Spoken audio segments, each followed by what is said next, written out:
In this chapter, we'll go over process improvements. A series of steps leading to an outcome is a process, and all work is a process. In the realm of quality management, part of the agenda is a focus on processes performed by employees. We look at 6 different inputs to a process that give rise to one output of a process. The absence of, or a problem with, any of the inputs will ultimately result in a failure of the process. We are guessing this might sound like Greek. Not to worry. We will clear it up. Ultimately, the goal is to increase the value of your business. As we've discussed in earlier chapters, businesses are often valued based on earnings multiples, anywhere from 5 times earnings to 30 times earnings. When we reduce waste and loss and increase revenue, we generate higher profits. And here's where the magic happens.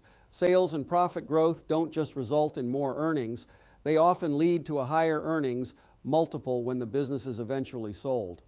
In other words, not only are you making more money, but buyers are willing to pay a higher price for each dollar of earnings. That's how value can grow exponentially.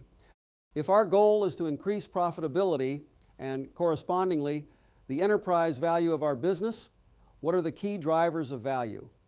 Years of work in private equity allowed us to distill this list. Sales and sales growth, earnings and earnings growth, market share, financial condition, continuity of management. Are you a one-man band? Barriers to entry, proprietary products, processes or services, organizational strengths, client diversification, and finally, industry growth. How many of these boxes can your business check? Peter Drucker was considered the father of modern business management. He introduced terms like knowledge worker, believing that an organization had a responsibility to make knowledge workers of all persons in the organization. He established 5 dimensions of management: customer satisfaction, employee engagement and development, innovation, social responsibility, and financial strength. Employee engagement and development was number 2 on his list. He also defined that all work is a process. Now let us introduce the diagram shown on this slide.